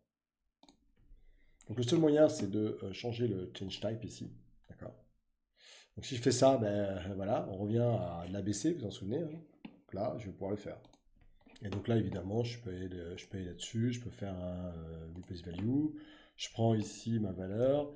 Ah, ok, et puis là, je vais faire remplace-moi ça. Donc là, cette fois-ci, on va prendre. Alors attendez, je vais le faire avec le shift parce que la souris, parfois, elle me fait des trucs bizarres. Et puis je vais faire CTRL-C et je remplace ça par ça. Voilà, tout simple. Ok, on va aller là, mais ça vous savez faire. Je fais ça et je fais OK. Voilà. Donc, je vais reprendre mes valeurs, hein, donc toutes mes valeurs ici. Hop, hop, hop, hop, hop, hop, hop. Oh, pardon, je fais une bêtise là. Voilà, je vais sélectionner avec là ici. Et je vais là-dedans, et puis je vais aller dans Transform. Et puis vous vous souvenez, Detect Data Site. Voilà. Et là, au moins, c'est fait. Il m'a remis mes valeurs que j'avais au début. Ok, donc maintenant, ben, on va voir ce que ça donne. Donc, je vais aller ici, je vais aller maintenant dans ça et je vais faire Apply. Et là, normalement, ça devrait être bon. On va vérifier ce qu'on va avoir ici comme valeur. Ok. Et là, je ne devrais pas avoir d'erreur. Cool, on n'a pas eu de message d'erreur, donc je peux aller ici, puis supprimer le groupe. Je vais faire un delete groupe. Voilà, donc puisque je n'ai pas besoin. Et je supprime ça. Et ben voilà, c'est fait. Ok, donc on va maintenant voir tout ce qui est pivot et on pivot, ce qu'on appelle pivoting et on. Ok, donc on va voir tout ce qui est pivot et on pivot pour réduire le nombre de colonnes. Donc le problème, c'est qu'on a une colonne qui est redondante ici, parce qu'on a le population total. Bon, c'est un peu redondant, puisqu'on a déjà les deux valeurs ici, hein. Donc c'est vrai que cette colonne-là n'est pas forcément nécessaire. Donc, ce que je vais faire, c'est que je vais enlever cette colonne-là, puisqu'on n'a plus besoin. On fait un remove, voilà. Donc j'ai enlevé cette colonne ici. Donc, pour ça, on va aller prendre la population mâle, par exemple. Et puis là, dans transform, vous avez justement le onPivot. Donc vous avez plusieurs niveaux. Vous avez le onPivot colonne, onPivot other columns, ou onPivot only selected column. Donc j'ai un système d'attributs et de valeurs. Donc ce que vous allez voir comme c'est super, je vais prendre ces deux colonnes-là, pardon. Je vais prendre cette colonne-là et cette colonne-là, ici, et je vais faire unpivot colonne. Ok, donc je vais faire unpivot only selected column. Et là, ce qui est génial, c'est que j'ai attributs et valeurs. Et vous voyez comme c'est intéressant, parce que là j'ai mâle, femelle, pour les différents pays. C'est comme vachement plus simple que d'avoir deux colonnes. Donc j'ai réussi quand même à avoir à partir de deux colonnes, de prendre les attributs et les valeurs. Donc là, je vais changer la valeur de ça. Donc je peux aller ici, puis faire un rename. Et puis là, on avait dit gender, hein. Voilà. Donc là, c'est fait. Ok, et puis là, on avait dit quoi? On va mettre population, hein, parce que c'est ce qu'on veut faire, hein. Population. Vous avez vu qu'on peut double-cliquer ou faire un rename, hein, c'est exactement la même chose. Ok, top. Donc la prochaine vidéo, on va voir comment splitter les colonnes. Ok, là, c'est une petite vidéo assez rapide. Et dans la prochaine, on va voir comment splitter les colonnes. On va voir comment faire maintenant du split des colonnes. Ok, donc cette colonne-là, je voudrais la splitter, la gender. Donc ici, je vais faire un split. D'accord? Son split colonne, c'est un petit peu comme dans Excel où il va automatiquement reconnaître les deux valeurs, par exemple. Donc ici, je dois aller dans split colonne. Donc je choisis ma colonne ici, je vais dans split colonne. Et là, je peux choisir évidemment par un délimitateur. Donc là, j'ai un tiret au milieu, oui, à chaque fois ici. Donc on a plusieurs solutions dans le split, juste que je vous en montre certaines. On a par exemple pas le nombre de caractères. Donc, ça veut dire que je peux lui dire que par exemple au bout de 1, 2, 3, 4, 5, 6, 7, 8, 9, 10, vous voyez, voilà, eh bien je peux les splitter, d'accord? Ok, donc je peux faire once, je peux répéter ça, etc. Tout, donc je peux faire OK. Et là, effectivement, il va les splitter. Ok, on va enlever cette valeur-là. Ça, c'est la première chose qu'on peut faire. Je peux également le faire de façon plus commune, en allant dans split et par nom de la position, par exemple. Vous voyez. Donc si je mets 0,10, ça va 0 jusqu'à 10, et après, donc ça va prendre le tiret mal, tiret, tiret, et ça va créer une autre colonne. Vous voyez, donc là, on a bien les deux colonnes ici. Ok, donc c'est toujours pas ce qu'on veut faire, mais ça permet de vous montrer les différentes possibilités qu'il y a dans la partie split. Voilà, puis nous, on va le faire par évidemment la partie délimitaire. Donc là, automatiquement, il va avoir le tiret ici, puis je vais faire OK. Et donc, ça y est, il l'a bien fait correctement. Du coup, je vais enlever cette colonne-là, j'en ai pas besoin. Voilà, et là, je vais renommer celle-ci en gender, tout court. Mâle ou femelle. Voilà, cool. Donc voilà, toute petite vidéo pour voir comment faire du split colonne. À tout de suite pour les autres, d'autres avant. Ok, si on parle de la partie schéma, je pense que vous savez ce que c'est. Si vous venez de la partie database, forcément, vous suivez ce cours. Depuis très longtemps, on vous parle de base relationnelle avec des ID, des colonnes. Ben voilà, c'est exactement ce qu'on veut faire. C'est-à-dire qu'ici, par exemple, on a ce qu'on appelle les DIM et les FECT. Okay, c'est-à-dire que là, on a nos produits. Ici, on a nos tables. Avec, par exemple, Cell Territories Key, qu'on trouve d'ailleurs forcément donc là-dedans. On retrouve le produit Key, ici aussi. Le DIM Date, par exemple, c'est les tables, évidemment. Le DIM Reseller et DIM Employee. Et là, on va justement s'amuser à faire ce schéma-là pour avoir une meilleure visualisation de tout ça. Et là, on a la même chose ici, par exemple, on a des produits ici qu'on vend, vous voyez, les produits, on a des clients, on a des dates et on a des territoires. Et là-dedans, on va avoir donc ce qu'on appelle ces fact tables, où là, on va avoir des fact internal cells avec justement toutes les informations. Donc, on va essayer de voir un petit peu comment on fonctionne avec notre exemple ici. Vous allez voir, c'est super simple. Donc, au lieu de dupliquer, on va faire ce qu'on appelle une référence. Vous allez voir, c'est très simple à faire. Donc je vais aller ici, et puis je vais aller dans, je choisis ça ici, et puis on va justement aller dans la partie Manage. Okay. Donc là, je vais aller ici dans Home, et dans Home, j'ai Manage ici. Et dans Manage, je vais faire une référence. Parce que dupliquer, c'est pas mal, mais le plus important, c'est la partie référence. Donc je vais aller évidemment là-dessus, et puis je vais aller dans Manage, et puis je vais faire une référence. Ok, super. Et donc je vois qu'il y a bien marqué ici 2 ici. Ok. Donc je vais peut-être faire un groupe et je vais mettre autre query. Et puis je vais prendre ça, je vais le mettre dans autre query, ça va être plus simple. Donc c'était le 2, on le met dans le query. Ok, c'est mieux. Très bien. Alors on continue. Et là je vais l'appeler dim région, d'accord, c'est pas factuel. On va l'appeler dim région ici. Dim région. Ok. Juste renommer ici mon autre query et mettre, je sais pas si je peux renommer, ouais, on va l'appeler data model plutôt. Data model, ok. C'est bien celle qu'on va récupérer après dans nos données. Et si par contre vous faites la même chose et vous mettez cette fois-ci dupliquer, regardez bien, eh bien tout ça, ça va être dupliqué en même temps. Donc si je retourne dans Manage ici, donc on avait du quoi, on avait du Manage, et là je fais Duplicate. Vous voyez que là, si je fais dans Duplicate ici, ben, il a tout récupéré. D'accord? Donc c'est la grande différence entre les deux. Ok? Donc je vais juste aller prendre celle-ci, puis je vais la supprimer parce qu'on n'a pas besoin. Et voilà. Donc comme on s'occupe de la partie région, ce qu'on va faire, c'est qu'on va supprimer les choses qu'on n'a pas besoin. Puisqu'on va créer justement d'autres tables après. Donc je vais prendre tout ça et je vais les supprimer. D'accord? Donc là, on peut faire remove colon et remove colon. Donc comme ça, il ne reste plus que country et country ID. Très bien. Et là, on voit, en fait, compte que si je retourne ici, ben, je peux voir la référence. C'est-à-dire, vous voyez ce que j'ai fait ici, ben, il le met là, ok, même si je l'ai fait ici. C'est ça qui est intéressant, justement, dans la partie, quand vous faites manage, et que vous choisissez plutôt la partie référence que dupliquer. Donc là, j'ai enlevé, en fait, les informations qui sont dupliquées, parce que là, c'est un problème, d'accord. Donc dans remove colon, ce que je vais faire, c'est que, non, c'est pas là du tout, excusez-moi. Voilà, c'était bien au bon endroit ici, et je vais faire remove duplicate. Super, donc là il va enlever évidemment, comme ça je répète 2 fois Afghanistan, puisque ça veut dire une table évidemment importante, ça va être ma table de mes pays. Ok, je dois associer maintenant mon country ID, évidemment, donc là il va falloir que j'aille dans New Source ici. Et quand je vais dans New Source, je vais choisir Text CSV. Et je vais choisir mon country, hein, juste pour vous montrer ce qu'il y a dedans, pour ceux qui n'ont pas vu. Je vais dans Open, et dans Open, vous voyez que j'ai tous mes numéros Afghanistan avec mes différents numéros. Donc là, j'ai bien mon code ici, 3, 2 et CC. Donc je vais là, et puis je fais Open. Donc là, évidemment, ce qu'il faut que je fasse, c'est que je mette tab, parce que c'était pas bon du tout. Voilà, et là, j'ai bien, ici, je vois bien les différentes colonnes qui s'affichent, juste un problème d'affichage. OK, et puis là, je vais faire OK ici. Je vais juste prendre ça et le mettre en dessous. Voilà, donc code que 8 régions, je le mets vers le bas. Comme ça me permet de ne pas tout mélanger. Hop. Voilà, merci. La première chose que vous connaissez, c'est que je vais prendre ça et puis je vais faire, voilà, ça paraît logique. Donc je vais garder en fait compte ce qui m'intéresse uniquement, c'est country code ici, et ici évidemment ce qui est en rapport avec mon autre table ici, c'est l'ID de mon country code. Donc ce que je vais faire, c'est que je vais enlever toutes les autres. Okay, donc je vais dans Manage, Remove, et je vais faire Other Column. Voilà, et là il me garde que celles que j'ai besoin. Ok, donc on va mettre celle-ci en premier. Voilà, et là on a bien notre bonne table. Donc celle-ci, on va changer. Ça va être le code de la région. Donc on va mettre region code. Donc là c'est fait. Puis celle-là, on va mettre ID parce que le dièse, c'est pas terrible. Ok, nickel.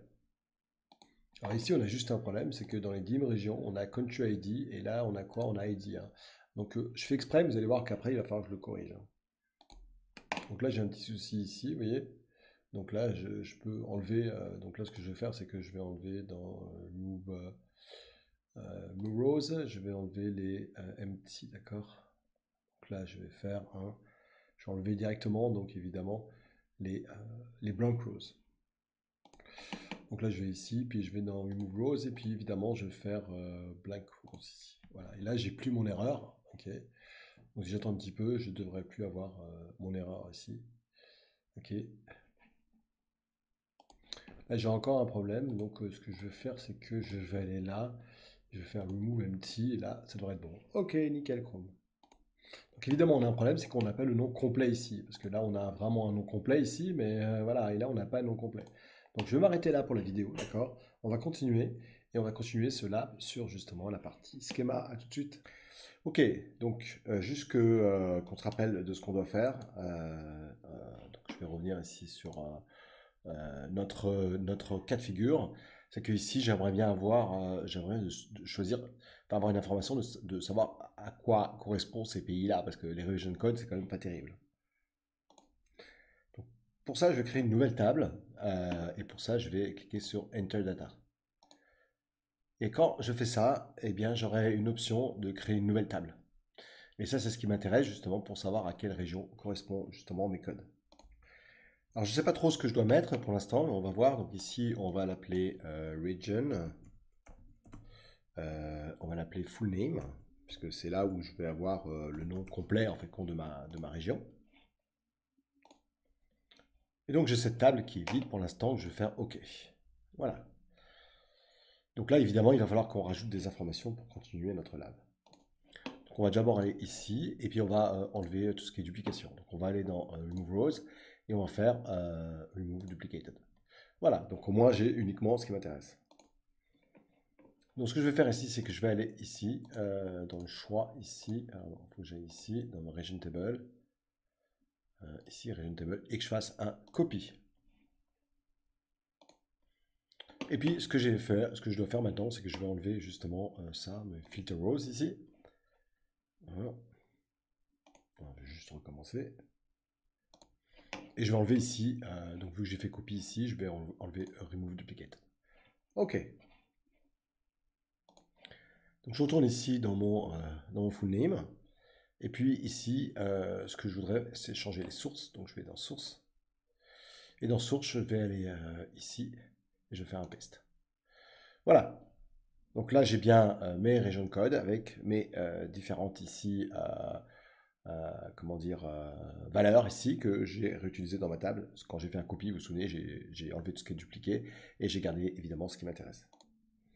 Et donc maintenant, je voudrais rajouter les noms complets. D'accord? Donc je vais faire plus ici et je vais l'appeler region name. Donc on avait dit region et je mets ici name. Donc je vais rajouter ici mes différentes régions, le nom complet. Donc là c'est quoi? C'est Asia. Asia. Ici c'est Europe. Ok. Et je vais continuer jusqu'au bout. Donc je vais faire une pause et je vais tout remplir. Voilà, donc j'ai rempli évidemment toutes les régions ici, donc Europe, Antarctique, Afrique, Océanie, North America et South America. Et donc je vais valider tout ça en cliquant sur OK. Et là, ça, c'est quand même carrément plus clair. Donc maintenant, j'ai ma DIM region ici, j'ai mon code, country code ici, et ma region full name. Donc là, on va faire un merge, en fait, compte, entre celui-ci et le region full name, d'accord? Donc là, c'est super intéressant, puisqu'on va aller ici dans Merge Query, et je vais faire Merge ici. Ok, quand je fais ça, j'ai le premier ici, c'est le code avec les countries. Donc là, je vois bien, j'ai l'ID, region code. Et puis le deuxième, c'est region full name. Voilà. Et là, je retrouve ici, vous voyez, exactement mes informations entre mes deux queries. Donc mes deux queries, effectivement. Donc je vois ici que j'ai mes régions name. Je n'ai pas de duplication, donc je peux cliquer sur cette colonne-là. Et là, évidemment, je vais cliquer également là. Et là, je vois que j'ai plus de problème parce que vous voyez, quand je fais ça, il me dit qu'effectivement il y a un souci. Et là, j'ai bien celle-ci et celle-ci, d'accord? Donc j'ai bien mes deux colonnes qui matchent. Enfin, oui, mes deux colonnes qui matchent. Et là, très important, j'ai mes John Kine. Donc on va essayer de voir ce que c'est que ce menu en fait compte ici. Donc ici, j'ai mon premier choix ici, John Kine ici, qui veut dire que effectivement, allow from first, matching from second. Donc ça veut dire qu'on voit bien que j'ai mes matchs des deux côtés, region code et region code ici. Dans mon cas de figure, comme dans la plupart de vos bases de données, je vais faire un inner only matching go ici, d'accord? Et là, je vois bien que la sélection match 262 sur 262 lignes. Et donc, je fais OK et je vais voir qu'il y a une nouvelle colonne qui vient de s'ajouter ici. Et vous remarquez que le region full name, la colonne, c'est exactement le nom de cette query ici, region full name. Voilà, et là, j'ai plus qu'à aller ici, évidemment, là, sur ma table. Hop là. Hop. Bon, je ne suis pas au bon endroit. Je vais aller là. Voilà. Et là, j'ai besoin de délectionner le region code, évidemment. J'ai juste besoin du region name. Et là, je fais OK. Et là, la magie, c'est qu'il a remplacé, il a vu effectivement les différents codes ici, avec la table ici, avec nos region full name. Donc nickel, c'est exactement ce que je veux faire. Donc voilà, on a quand même une table qui est vachement plus claire. Donc maintenant, le but, c'est que cette région full name doit également être rajoutée ici, évidemment, hein. Donc là, il va falloir que je rajoute cette colonne-là sur cette dim region.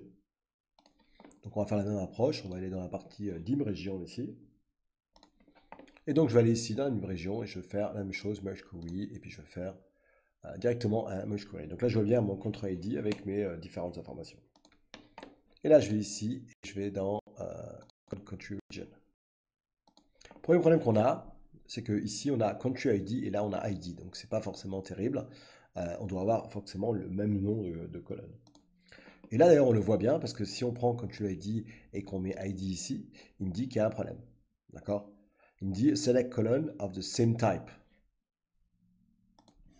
Et là je suis certain qu'ici c'est du number et là c'est du texte ici. Donc number et text, c'est pas possible de faire un merge de deux types différents. Ok, tout ce qu'on va faire c'est qu'on va faire un cancel ici et on va changer nos types. Donc on va ici dans le code ici, et là on voit que c'est du texte. Donc premier problème. Donc je vais changer ça ici, et je vais mettre un whole number. Voilà, et là j'aurai plus de soucis évidemment. On voit d'ailleurs que avant on avait 04, 08, et là on a juste évidemment le whole number. Évidemment là j'ai un souci parce que je vois ici que si je vais là, ben, j'ai un petit table. Donc je vais enlever les remove empty table, voilà, c'est déjà mieux. Ok, je pense qu'on va pouvoir refaire la totale. Donc on va dans merge ici, on va prendre ici notre country ici, et là je vais faire code country region ici. Okay. Et là, ben voilà, il est en train de me dire, ok, exact team match based on data preview. Ok, là ce que je peux voir que apparemment c'est bon, mais qu'il en a trouvé que 193 sur 199. Donc pour ça, on va essayer de trouver pourquoi, et on va aller sur left anti ici. Et on va essayer de voir en fait compte quel est le problème. Donc là, pareil, ça va prendre encore du temps. Voilà, et là, je vois bien qu'il a réussi à exclure justement donc 193 ou 199, donc c'est impeccable. Donc je vais faire OK. Et là, ce qui est super intéressant, c'est qu'on peut voir qu'il y a des country codes qui ne sont pas du tout dans mes country regions. Vous voyez, je vois pas 830, etc. Tout, donc là, voilà. Donc là, j'ai un autre souci à régler. Donc si je reviens ici, on va essayer de voir justement comment régler ce problème-là et pourquoi on a ce souci-là. Donc, ce que je dois faire, c'est justement rentrer ces informations qui manquent, Channel, Alone, etc. Burundisie et Soudan. Et je dois les rajouter ici dans mon country code. Ben oui, ça manque. Donc forcément, il faut que je les rajoute ici. Donc ce qu'on va faire, c'est qu'on va aller dans Enter Data ici. Ok, donc on va rajouter des données en plus. Donc là, je vais mettre juste une table comme quoi c'est les pays que j'ai ajoutés. Donc on va mettre countries added. Voilà. Ok, et puis évidemment, qu'est-ce que je dois mettre dedans? Ben, les informations qui vont m'intéresser, c'est-à-dire que ce que j'avais dans les DIM régions, vous vous en souvenez? Donc là, ça me rajoute en fait compte country added ici, et je vais retourner dans mes DIM regions. Ok, donc là, je vais prendre cette colonne-là et cette colonne-là, et puis on va faire un bouton droit et on va faire un copy. Et puis je reviens ici sur les pays que j'ajoute. Donc, je vais aller retourner ici sur ma source, je vais aller là, et puis je vais faire un paste. Ok, nickel. Donc là, je vais mettre ID ici, pour que ça matche des deux côtés, hein. Donc voilà, ID, impeccable. Donc ici, je vais rajouter le nom de ma région, donc region-name. Et puis, qu'est-ce que je dois rajouter? Oui, exactement, je vois qu'il y en a qui suivent. Region. Et là, je vais mettre code. Donc là, je vais mettre ici Europe. Et puis, on va mettre pour le reste Océanie. Donc, Océan. Pas que je me trompe au niveau du nom. Ok, puis j'ai remplacé toutes mes valeurs comme il faut. Voilà, ensuite je mets mes régions code. Donc là, ici, c'est EU. Pour Europe, ça vous le savez. Et puis l'euro. Sinon, vous pouvez le voir dans country code ici, hein. Donc là, c'est OC. Et puis je vais remplir jusqu'au bout. Voilà, donc là, j'ai tout rempli jusqu'au bout, mes region code.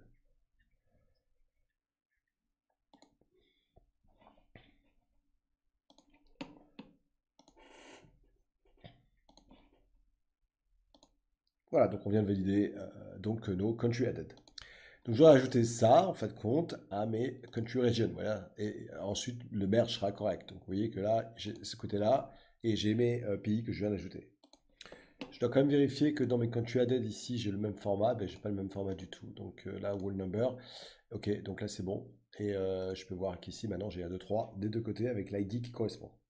Donc là, je vais dans ici, et puis je vais aller dans Append, ici. Donc j'ai l'option ici dans File, et je vais rajouter l'option Append.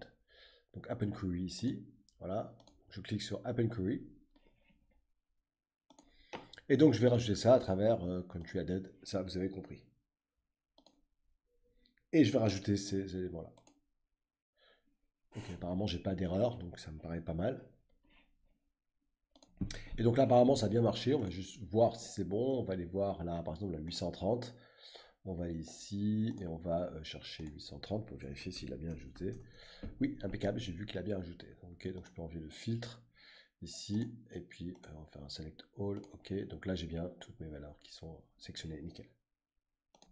Donc je vais rajouter dans ma dim région, donc là ça risque de prendre un petit peu de temps. Et c'est super positif parce qu'en interjoin justement, ben, toutes mes données ont bien une valeur correspondante. Donc, je vais aller ici dans mes merges. Ok, et on vérifie bien que, évidemment, il n'y a plus de côté des deux côtés. On va quand même vérifier jusqu'au bout. Et on va se mettre en left outer ici. Et donc là, nickel, j'ai bien 199 sur 199. Et là, j'ai ID et country ID, hein. N'oubliez pas ça. On va juste aller maintenant choisir le region name ici. Donc on va aller enlever ça. Et on va mettre region name, on avait dit, hein, region name. Voilà, et on fait OK. Et voilà, nickel, on a bien fini notre merge. Ok, on va juste vérifier qu'ici on n'ait pas d'informations dupliquées, on ne sait jamais. Donc on va aller dans Keep Row et on va aller dans Keep Duplicate. Et là on va vérifier, ah tiens, comme par hasard, 31 et 31, regardez bien, c'est Europe et Asia. Donc là il y a un problème ici. Ok, donc je vais enlever mon Keep Duplicate ici. Et évidemment, ce que je vais faire, c'est que je vais aller dans la partie Remove Rows. Et puis je vais faire Remove Duplicate. Voilà, impeccable. Et si on retourne dans dim région, ben, normalement, évidemment, par exemple, le 31, on ne devrait pas avoir dupliqué. Ça devrait être unique. Donc, vous voyez, c'est important de épurer au maximum vos données. Donc, je vais continuer ici, et puis je vais mettre country ID. Vous vous souvenez que c'était pas correct là. Donc, on va aller ici, et on va mettre country-ID. Le problème, c'est que ici, j'ai évidemment forcément un problème, puisque je vois que le country ID n'a pas été trouvé. Donc là, ben, du coup, je vais le changer en allant dans mes merge query ici. Voilà. Et forcément, il faut juste que le country ID égale ce country ID là. Ok. Et donc là, pareil, il va me vérifier que tout match. Et là, évidemment, je suis correct ici, puisque ça y est, donc j'ai bien les deux côtés. Ok. Nickel. Je vais rechoisir ici mon export country, et puis là, évidemment, tout a l'air de fonctionner correctement. Ok, donc dans le prochain lab, nous allons voir comment ajouter nos autres tables qui manquent. Les edge tables, par exemple, ça va être là. Ok, donc si vous allez dans ici la combine population, donc vous voyez, c'est toutes les informations ici de ma partie combine. Voilà, donc nous avons cette query, il va falloir qu'on l'ajoute évidemment. Donc on crée justement encore une table.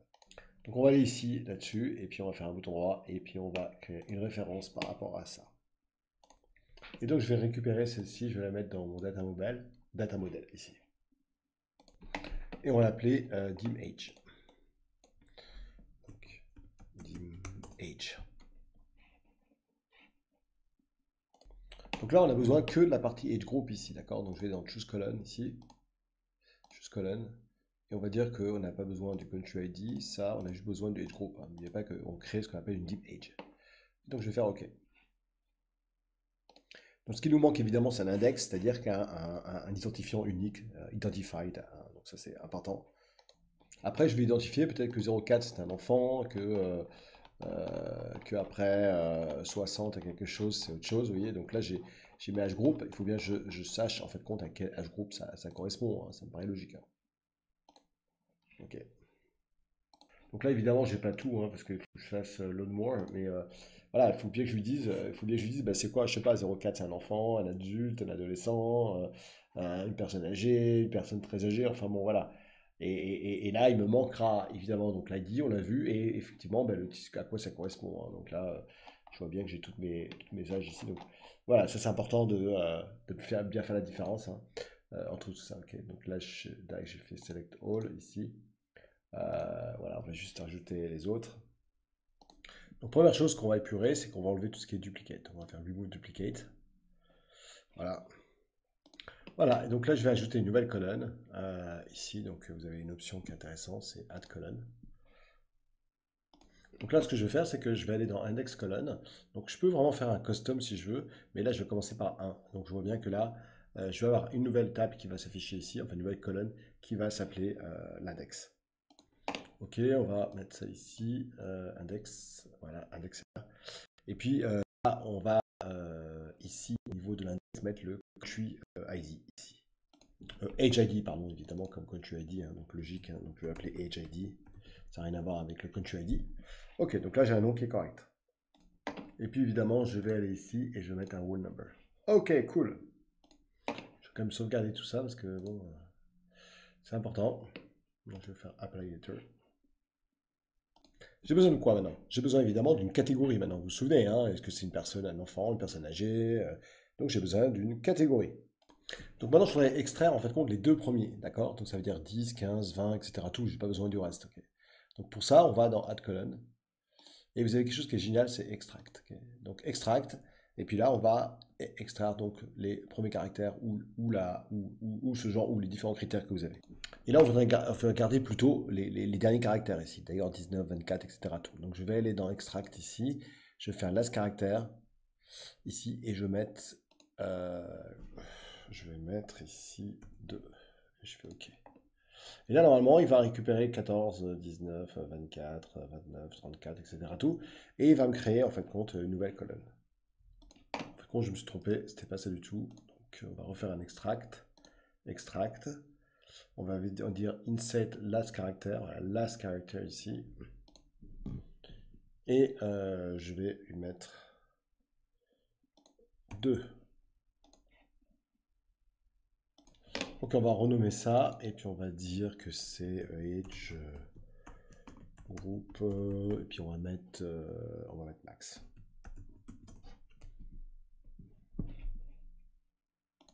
Donc première chose, il va falloir virer tout ce qui est moins, etc. Tout. Donc on va pouvoir faire un remplacer en fait compte, hein, puisque c'est le but, c'est qu'on veut remplacer tout ce qui est moins par autre chose. Ok, donc on va aller dans replace value ici. Donc on peut faire replace value ici. Et dans replace value, je vais lui dire de remplacer ici le tiret avec rien. Je n'ai plus qu'à remplacer celui-ci là. Donc je vais aller dans replace value. Et pareil, je vais remplacer avec rien. Avec 100, pardon. C'était 100, excusez-moi. Voilà, je mets correctement le nom, la valeur, enfin la valeur. Voilà, on n'a plus qu'à changer ça par un whole number. Ok, impeccable. Donc maintenant, la catégorie. La catégorie, eh bien, ce que je vais faire, c'est que je vais rajouter ce qu'on appelle une conditional colonne. Donc là, on va ajouter une nouvelle colonne, une conditional colonne. Ok, donc là, c'est assez simple, puisque le nom de la colonne, ça va être la catégorie. Donc on va mettre age catégorie. Et là, de le colonne name, ça va être age group max ici. Voilà. Et là, on va mettre less than or equal to. Less than or equal to. On va mettre 4. Et on va dire que là, c'est un bébé. On va mettre baby. Ok. Voilà, puis je rajoute une autre clause ici. On avait dit le groupe max ici. Et on a dit is equal to, greater than equal to. C'est bon, on va mettre par exemple 14. Et puis on va dire ici que c'est un enfant. On va mettre child. Et puis on va rajouter une autre. Age group max is equal or equal is greater. Non, c'est is less than. Ah là là, là c'était is less than. Je me disais bien, évidemment. Il y en a qui ont vu que je faisais une erreur, hein. Ok, et puis là, 24, on va dire teenager. Teenager. Ok. Ok, et puis je veux mettre ici 34. Less than equal to.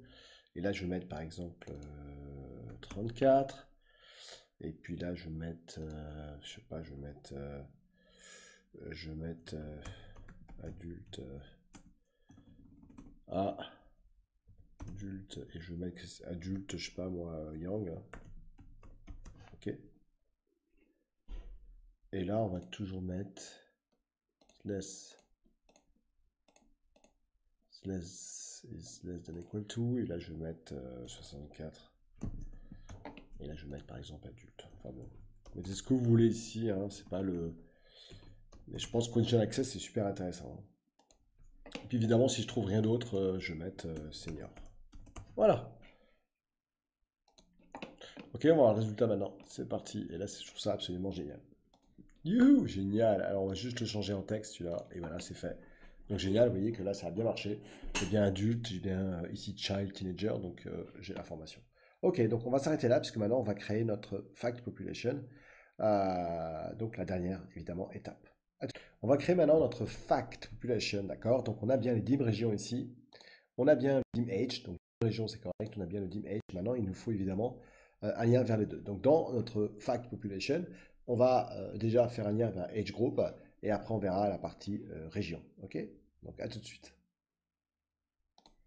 Donc, je vais aller ici sur sur cette query-là. Évidemment, vous savez, le principe, c'est que je vais faire une référence. Cette référence-là, je vais la rajouter ici dans mon data model. Et puis celle-ci, on va l'appeler fact population. Okay, donc, je vais aller ici et je vais l'appeler fact population. Donc fact, et on va l'appeler population. Ok. Donc ici, on a le country ID qui va être un lien vers la dim région. Ok.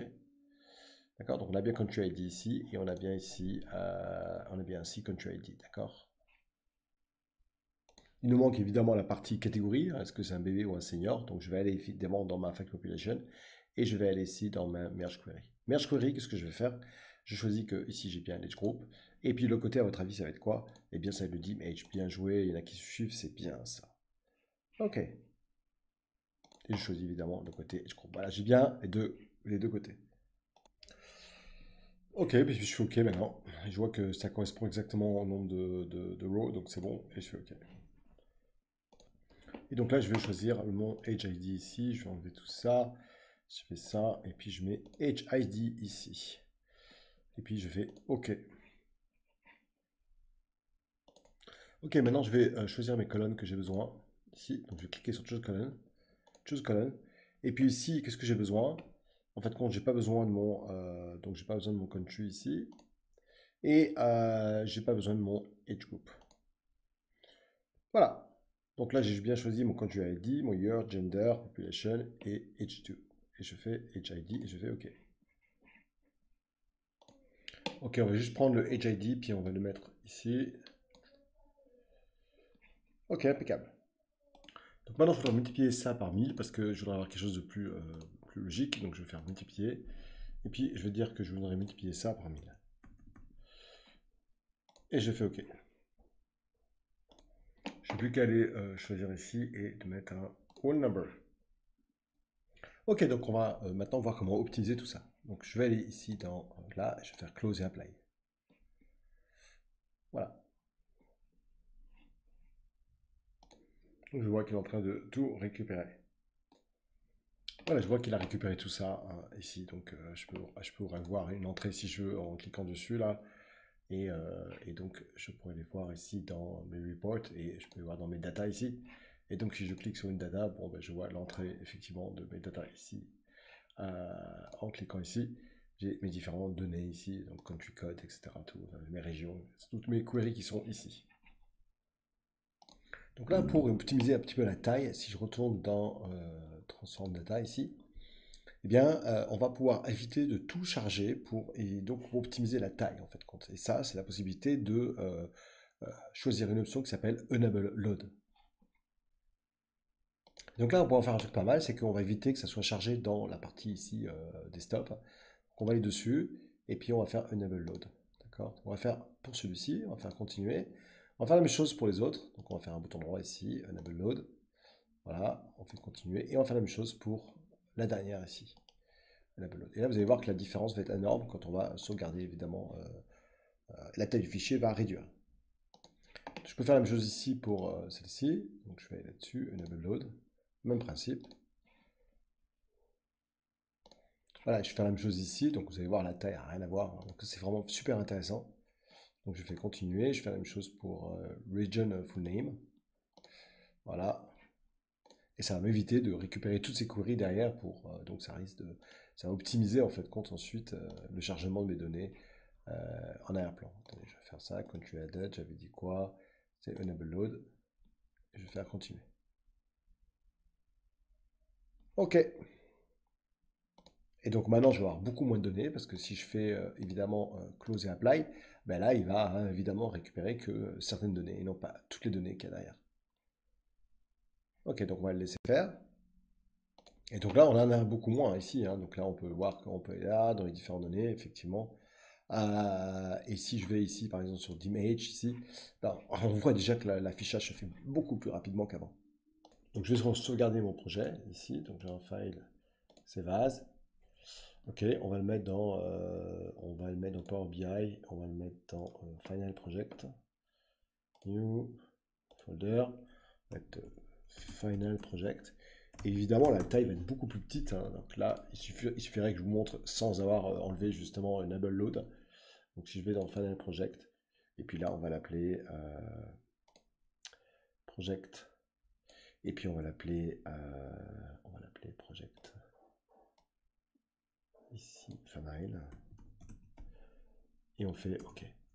Et évidemment, la taille sera beaucoup plus petite que si j'avais chargé toutes mes autres.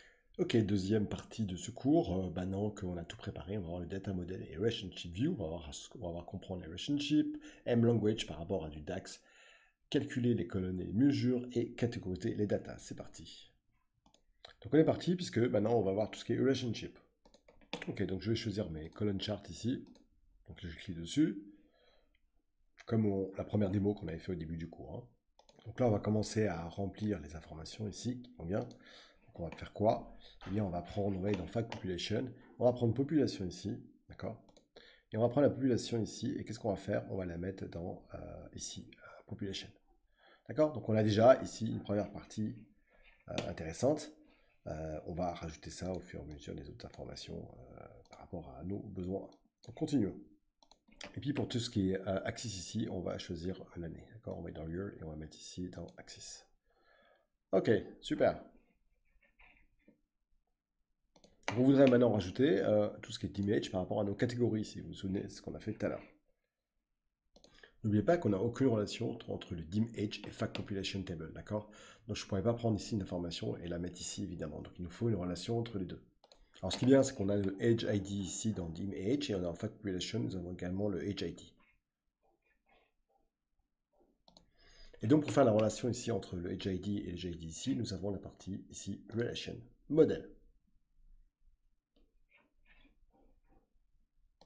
Par contre, si vous allez tout à fait à droite, qu'est-ce qu'on voit? On voit tout ça, d'accord?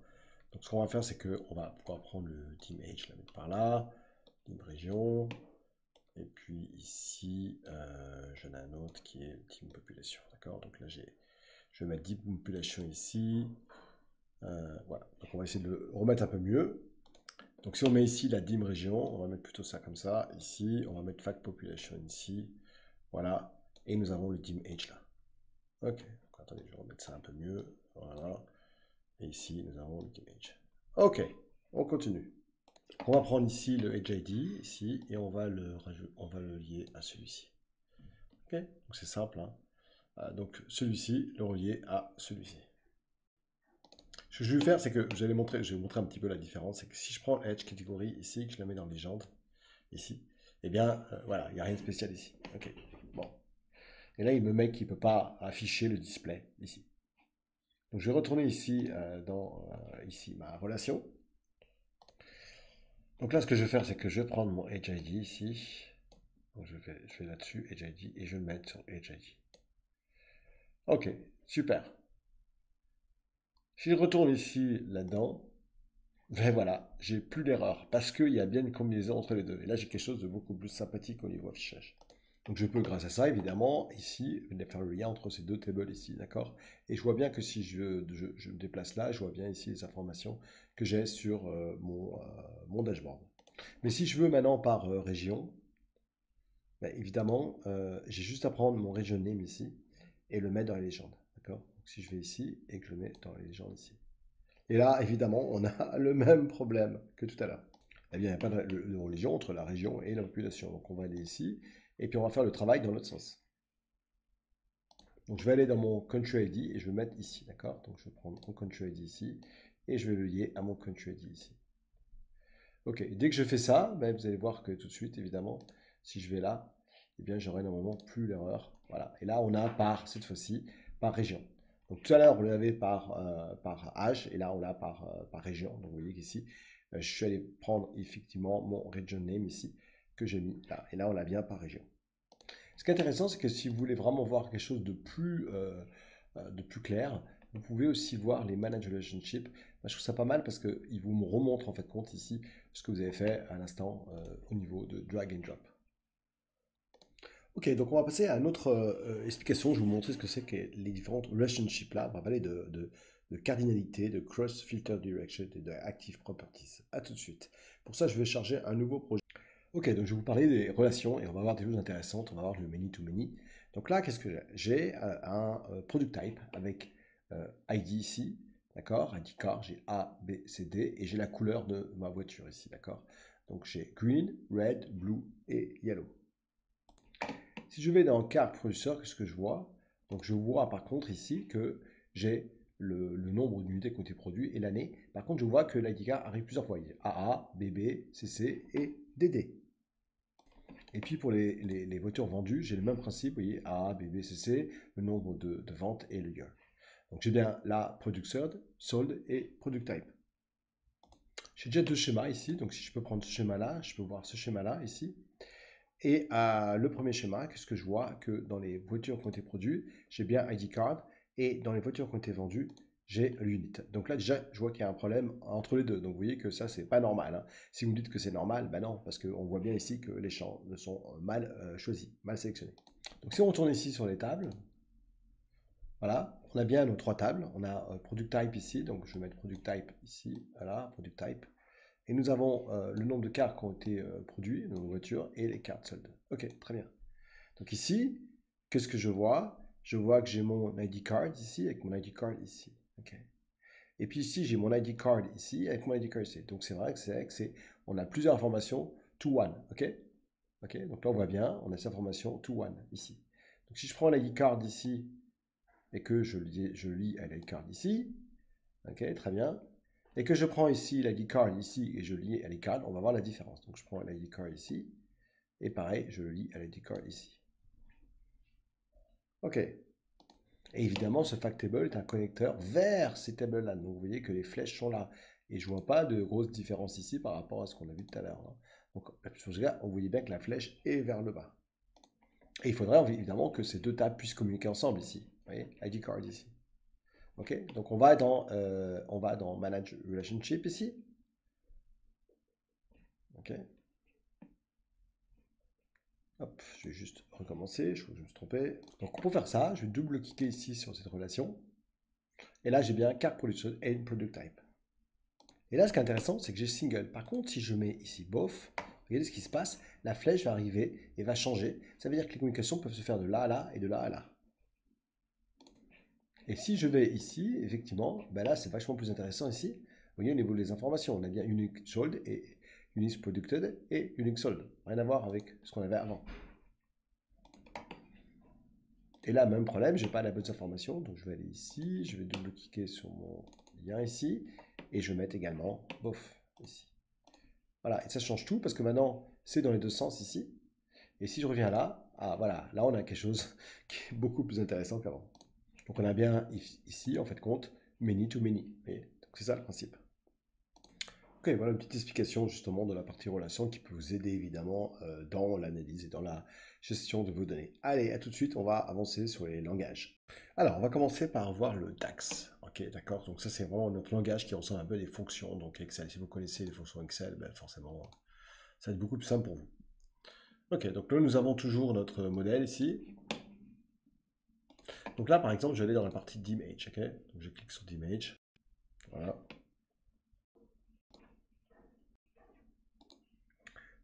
Et là, ce qui est intéressant, c'est que vous vous souvenez, par exemple ici, on a changé le type ici. Et bien là, on a justement la fonction ici. Fonction ici, ça veut dire qu'à partir de là, on va pouvoir lancer évidemment des fonctions. C'est ça le DAX en fait, Quentin. Et là, on voit ici qu'on a l'éditeur et puis on a ce qu'on appelle un Advanced Editor. Et ça, c'est du langage M, ok? C'est pas du DAX, hein. Je vous dis du DAX, c'est une erreur, c'est du M language. Ça veut dire qu'ici, à chaque fois que vous voyez ici, change type, on voit le langage qu'il a fait, d'accord? Là, c'est quand j'insère des caractères, je vois ce qui s'est passé ici, donc ça veut dire que je peux évidemment taper ça si je veux, et c'est un langage qui va être interprété. Puis évidemment, l'avantage, c'est que je peux moi-même rajouter ce langage-là, ce M language, hein, évidemment, hein. Donc là, si je vais ajouter une colonne, vous avez remarqué qu'il y a plusieurs colonnes ici. Il y a également ce qu'on appelle une custom colonne. Et donc là, par exemple, je voudrais ajouter une custom colonne.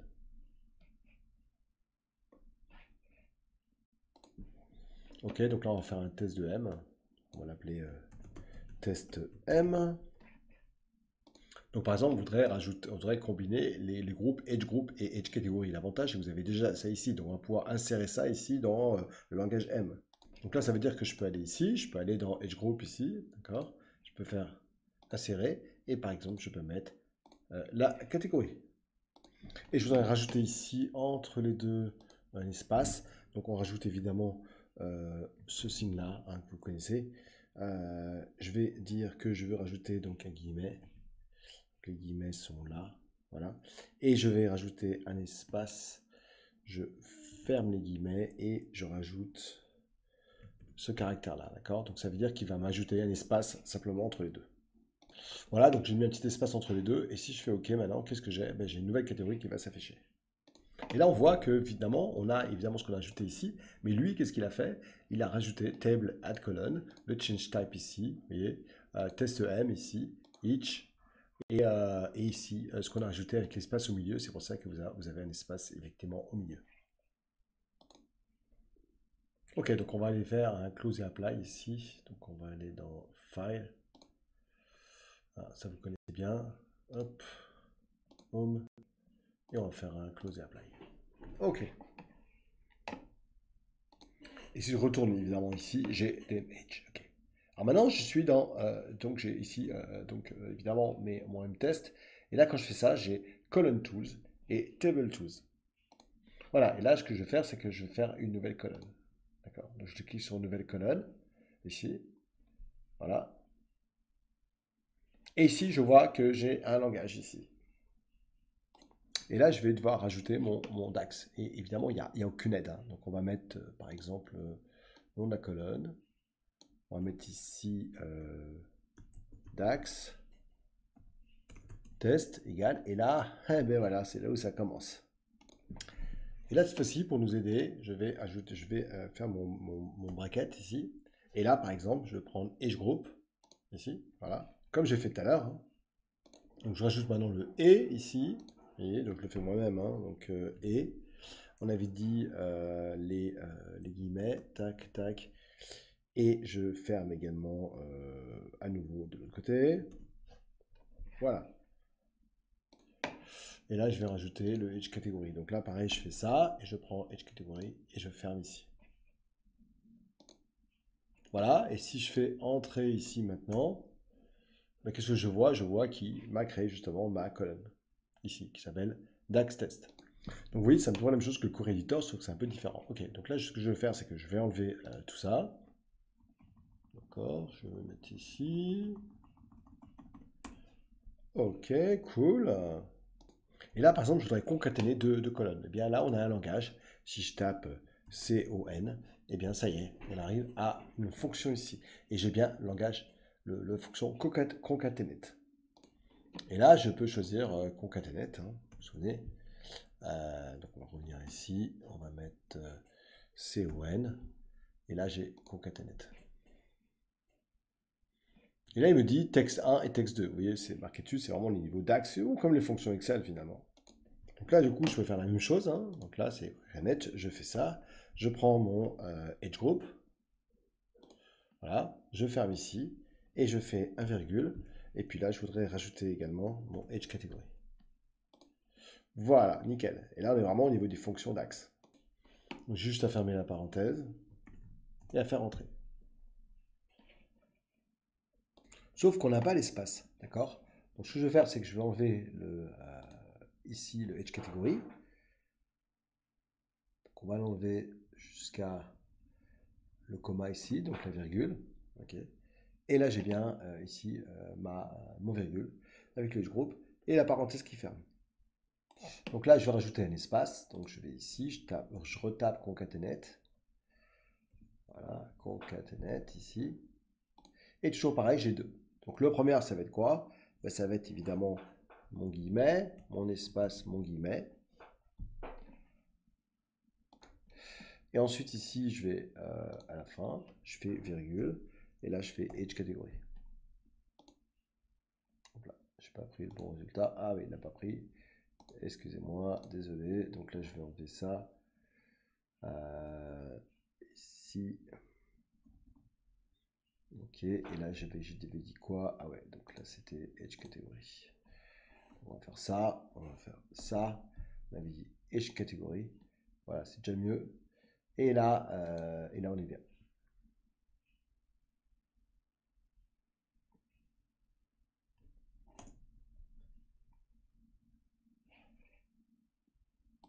Et donc, vous voyez, au niveau du langage, on a fait la même chose, sauf qu'on a utilisé DAX Language. Évidemment, vous allez dire, voilà, c'est compliqué. Alors, je vais vous montrer déjà où on peut trouver les références de DAX. Okay. Donc, vous allez ici, et là, il suffit de taper https // Alors, je vais l'écrire entièrement, puis comme ça, je vous montre le lien entier. Voilà, j'ai tapé UNUS DAX. Ici, vous avez le DAX Analysis Expression Reference. Donc là, ici, vous avez toutes les fonctions DAX, les filters, les Logical Information, Financial ici. Donc c'est simple, il suffit d'aller ici, DAX Function Reference, et vous pouvez voir en fait les différentes fonctions. Donc ça peut être des fonctions de réga, comme on a vu, tout ce qui est concaténaire, par exemple. Vous avez average ici, donc vous pouvez mettre l'average d'une colonne, par exemple. Vous avez le compte, vous avez le sum, vous avez le date and time. Vous avez ici tout ce qui est math, fonctions, vous avez des fonctions de statistiques, relations, track, manipulation. Voilà, donc c'est quand même un gros langage. Voilà, donc il suffit de le savoir finalement. Alors, donc c'est bon, donc on va aller voir plus en avant la partie DAX avec un autre exemple où là j'ai chargé un autre modèle revenu et unit sold. Ok? Donc on voit ça tout de suite.